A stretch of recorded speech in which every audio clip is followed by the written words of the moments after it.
Whoa! What's up, YouTubers and YouTubettes? This is Londononion with a class review and guide for Defiance 2050. And in this video, we're going to be looking at the Assassin class. Now, since there is not just one way to use a given class, the guide portion of this review is consequently debatable, and to be taken with 2 grains of salt. The main focus will consequently be on the class skills, and the overall combination of skills that may best benefit the user. So the Assassin class is pretty much your futuristic ninja in Defiance. The Assassin is typically meant to take a stealthy or low-profile approach to most encounters, while delivering high damage with minimal ammo expenditure. The starting loadout for this class is a pistol and a deadbolt sniper. Technically, no class is relegated to using their starting loadout, but for the purpose of consistency with this class, the desired build and skills and perks will be considered based on said loadout and the variations in their weapon types. So the first skill an assassin starts off with is the stealth skill. In a span of about a split second, activating this skill allows the player to become invisible to virtually all opponents for 10 seconds. Stealth can also become cancelled upon firing or manual deactivation. Upon revealing oneself, the user is granted with extra damage dealt to targets for 3 seconds. Tactically speaking, stealth is the perfect skill for not only evasion, but allowing the player to create much needed distance and move to an advantageous position. This is especially helpful when using a sniper, as some targets may require some patience to prioritize and eliminate. With the extra damage dealt, this creates a healthy payoff for either laying down heavy damage on tough enemies or bosses, or eliminating targets quickly. Since this is the first skill, and there are a set number of skill points for every tier, there is very little reason not to max this skill out as soon as possible, as eventually you will have to. So now, moving on to the Tier 1 skills. Tier 1 consists of 3 skills: Eviscerate, Evasive Maneuvers, and Stalk. In 3-way tiers, skill points can be divided amongst all skills as the player desires. So now looking at our first skill. The skill Eviscerate causes a given target to bleed or take additional damage for 3 seconds when they take a critical hit. When maxed out, this skill is recorded to deal 300% additional damage, but I'm not sure if this is a glitch, as the actual damage it does over time is closer to 3%, every split second for 3 seconds, with a cooldown of 20 seconds. Go ahead and replay that if you want to. Technically, this can add up over time, but probably won't be a game changer considering the numbers. Tactically, this skill can really only be useful on weaker enemies, as such small increments of damage would have much more significance. But with such a long cooldown for a small amount of additional damage, the investment is highly questionable. The next skill is Evasive Maneuvers. I would actually consider this one rather interesting. It works similarly to Stealth. Upon performing a roll, the player is granted a 15% damage buff for 5 seconds, which acts as a perfect counter to an enemy's onslaught, such as a Grid Harvester or perhaps even a Hellbug Monarch. Additionally, this can be a useful perk on top of the Stealth skill, which already grants additional damage, allowing the Assassin to become an even greater powerhouse, even though it is just for a short period of time. Stalk gives a player a 32% speed boost upon stealth activation, and remains active for 5 seconds. Using this skill is simply a matter of playstyle. It rewards a more tactical or elusive player.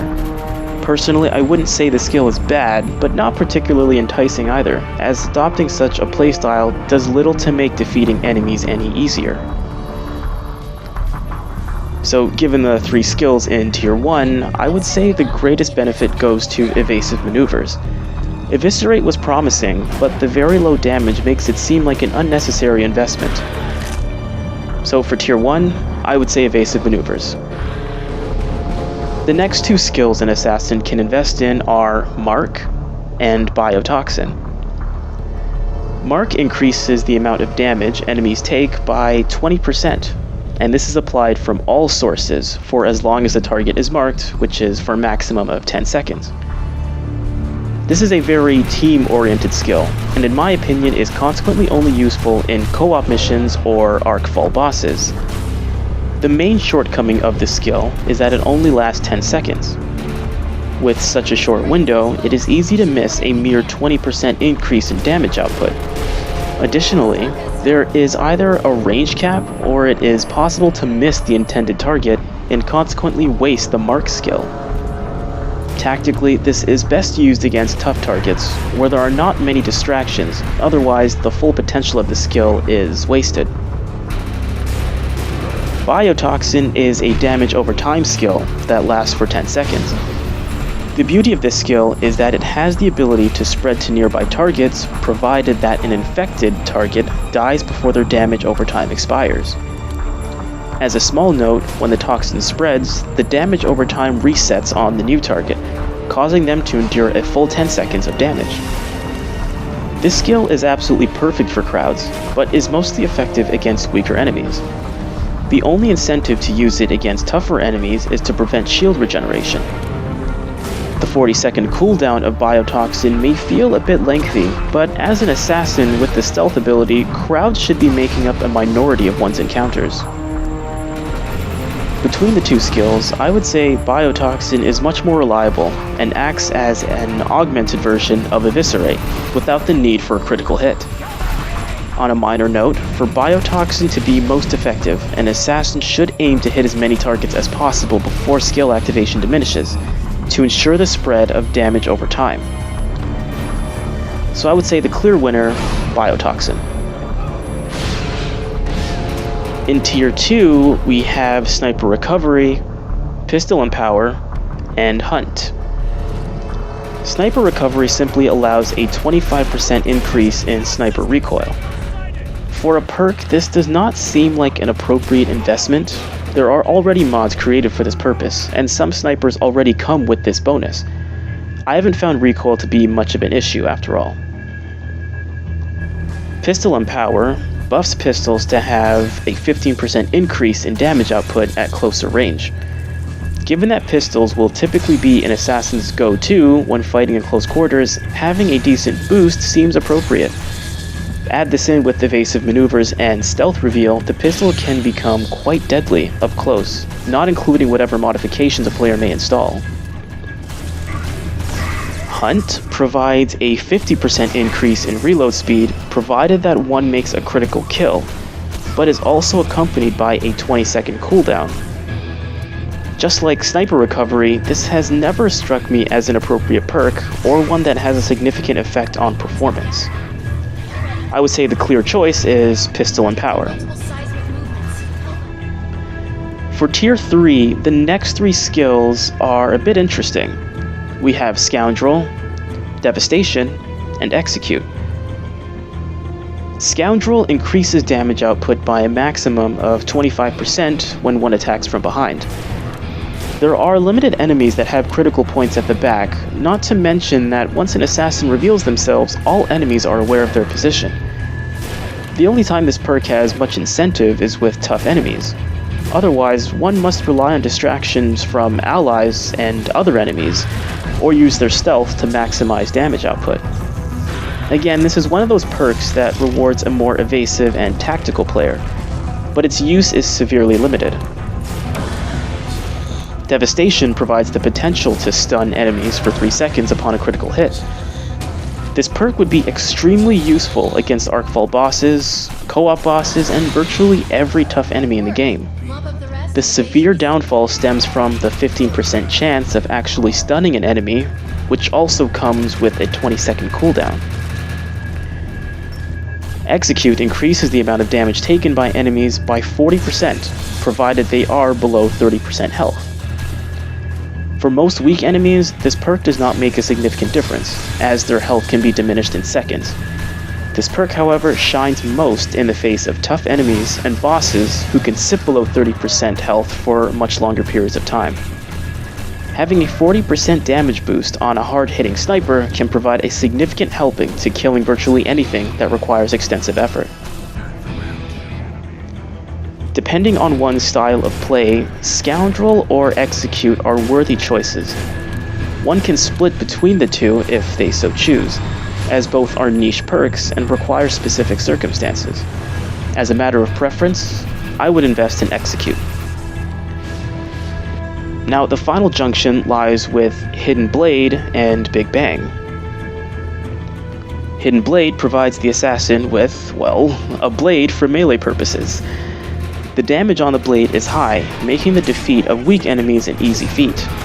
To my surprise, the weapon can also be effective against tough enemies. However, its use is limited. Certain tough enemies are best kept at a distance. Additionally, too many weak enemies can cause the user to become overwhelmed easily. The weapon is best used when coming out of stealth or when close-range combat is an only option for efficient enemy elimination. As a minor note, when used with Stealth and Scoundrel, the blade is particularly deadly, even against some tough enemies, making their demise rather quick. Fast and consecutive strikes can render some tough enemies immobile and unable to strike back, but such maneuvers should be carefully considered. The blade lasts 20 seconds and has a 60-second cooldown. Now, the Big Bang is pretty much a sniper on steroids. The damage is high, with a relatively high fire rate as well. The beauty of the Big Bang comes with its charging capability. When hardscoping, a charge meter is displayed on both sides of the field of view. The damage output is commensurate with the meter level. When fully charged, the sniper is most deadly. Upon activation, the Big Bang is set to last for 40 seconds, but this time is cut shorter as the sniper is used. Every pull of the trigger depletes 1 unit of ego power. As the charge meter is increased, more ego power becomes depleted. Additionally, while the Big Bang is equipped, one is not able to run until the sniper diminishes or one decides to cancel its use. The cooldown for the Big Bang is 2 minutes. The sniper can be particularly hard-hitting after using the stealth skill and evasive maneuvers. From what I've been able to observe, the Big Bang is a popular choice, and for very clear reasons. I don't think there is a definitive right answer with this junction of skills. This is mainly a choice based on playstyle. Now, I personally prefer to use the Hidden Blade. As an assassin that already sticks with snipers and pistols, I preferred to have a backup that was hard-hitting and effective against weak enemies, and perhaps even moderate ones. Mind you, I also do find myself using it against tough enemies. As I described earlier, consecutive strikes actually renders them immobile, stopping them from striking back, which can be very helpful in eliminating them quickly. But that is just me. The Big Bang is also capable of doing the same thing, it just requires a bit more dexterity. So, that is my build. Personally, I enjoy using the Assassin class, as I am a fiend for using snipers in virtually any shooter I play. For anyone that looks at my weapon reviews for State of Decay 2 Daybreak, they would understand where I come from. I did find that a few of the skills or perks provided for the class could use a bit of a buff, as sometimes it felt like there was only one logical answer, unless one is a rather unorthodox player. Otherwise, just a completely different perk altogether would be a bit more desirable. But this is not a class critique. So with that, this onion concludes the review, and you can continue on with your life. Hey, you reached the end of the video. Great job. Now hit subscribe.